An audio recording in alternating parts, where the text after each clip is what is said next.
Hi everyone, I'm Tom Slivick and welcome to TSPN's News for today. Let's take a look at our headlines. The DHCS or CS agreed to Medi-Cal care managed carve-out late Wednesday. California Department of Healthcare Services posted the final notice of intent to award regarding the rollout of the implementation of Medi-Cal managed care. Originally slated for posting on Monday, the department delayed posting to continue working on the issue of 7 counties that wish to be excluded from the request from the application and included instead under the county-operated system, Partnership Health Plan of California, PCH. Well, the likelihood of this carve-out seemed in jeopardy until the last possible moment, but ultimately those counties wishing to pursue that option prevailed. Del Norte, Humboldt, Lassen, Modoc, Shasta, Siskiyou, and Trinity are excluded from the request for application bid and will be serviced exclusively by PHC, the Partnership Health Plan of California, with Lake and San Benito counties creating county organized health systems served by PCH in Lake County and Central California Alliance for Health in San Benito County. California Department of Healthcare Services, that's a DHCS, is continuing to work with Imperial County on its managed care plan selection process, and Assembly Member Chesbro, this Democrat from Eureka, said after the announcement, "I'm ecstatic the DHCS decided to award the Medi-Cal managed care contract for 7 North State counties to Partnership Health Plan of California, a county-operated health system. Given Partnership Health's history of increased access for its enrollees to health care, this decision will help with the successful implementation of federal health care reform for low-income residents of Northern California's rural counties." Support for this model, including resolutions in support from all 7 county boards of supervisors, in addition to a huge number of letters from local physicians, health clinics, and hospitals. Healthcare providers know this model ensures their involvement, including participation in local Partnership Health Plan Board of Directors and advisory committees. This participation is essential for rural communities with unique needs. Applaud the department for the understanding and appreciation the unique nature of rural California and the challenges we face in providing healthcare services to our constituents by awarding this contract to Partnership Health Plan of California. Assembly Member Brian Dale, a Republican in Biber, stated, "When I was a member of the Board of Supervisors, I supported the idea of allowing local control over the important issues of healthcare management in Northern California.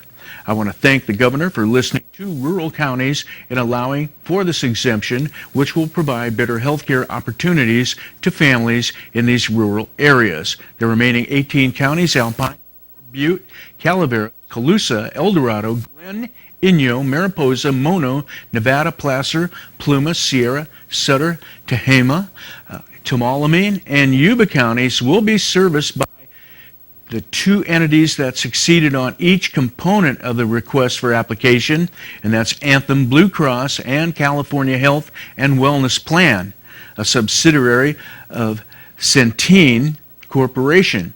Any questions or comments, please contact RCRC's Cindy Hillary at chillary@rcrcnet.org. Well, the Sierra Nevada Conservancy Governing Board will meet Thursday to consider approval of $5.2 million in Proposition 84 grant awards to assist 29 Sierra ranchers and farmers in 18 counties with conservation measures designed to protect California's most important watersheds. Some of these projects are in your area, and please see the county by county listing of proposed grant awards, including below with local contract information. There's a link on the website.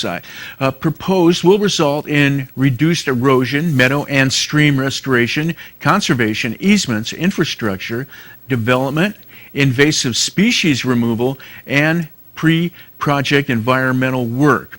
Eligible applicants include public agencies, qualifying nonprofit organizations whose charitable purposes are consistent with the purposes of the SNC, and eligible tribal organizations where applicants on private land use the funds.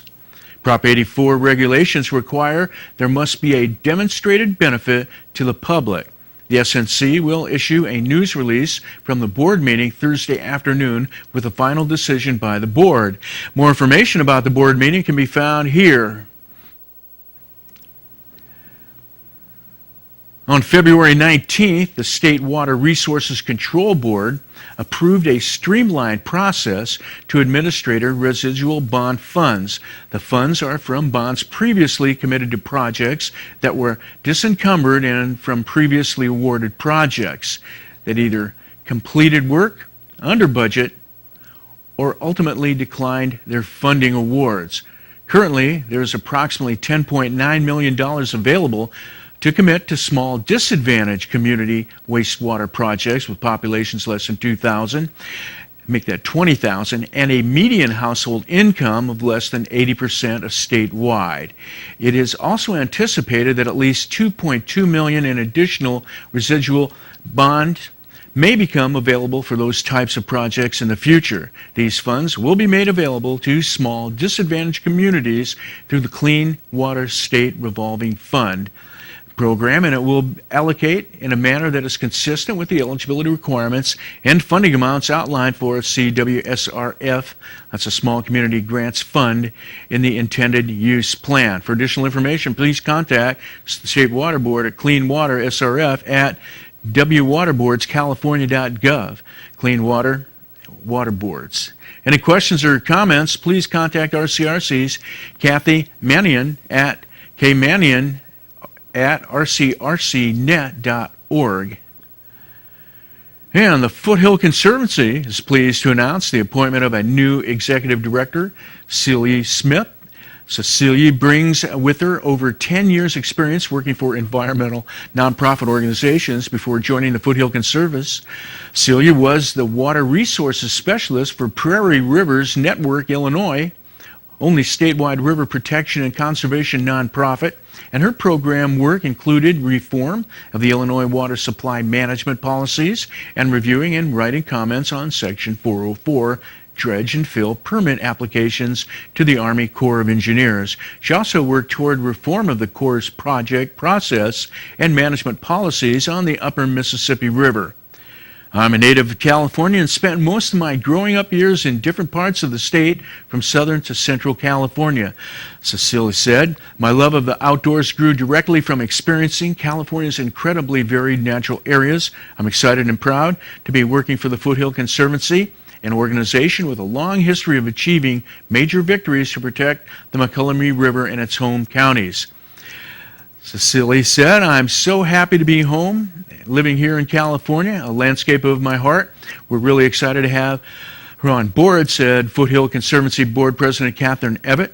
"She has great experience and skills, and we're sure she's going to do a wonderful job. We hope everyone will give her a warm welcome to our community."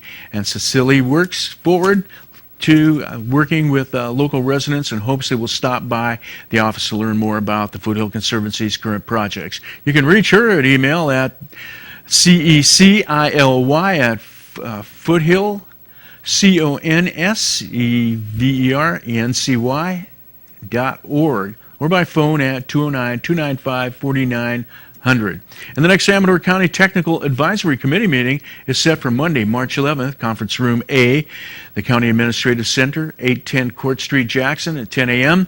The TAC members will evaluate potential environmental impacts, proposed conditions, and mitigation measures, and make a project recommendation to the Planning Commission. The lone agenda item will be the tentative parcel map number 2627 by Kent and Kathleen Wood, proposing the division of 72.59 acres into two parcels measuring 31 plus or minus and 41 plus or minus acres, located at 14010 Willow Creek Road, just west of Highway 149 between Ione and Dry Town. Let's take a quick look at our weather.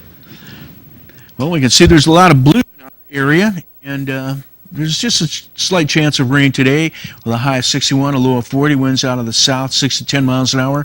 On Wednesday, 80% chance of rain with a high of 51, a low of 38, winds out of the south at 12 to 17 miles an hour. And on Thursday, chances of rain will be lowering to 40% with a high of 52 and a low of 35. Air quality index report, ozone levels are good Tuesday at 39 and good on Wednesday at 32. Burn day information, give them a call. Make sure you can burn at 223-6246. And stay with me, and we'll be back with our interview right after this break. You're watching Amador County's local television network, TSPN.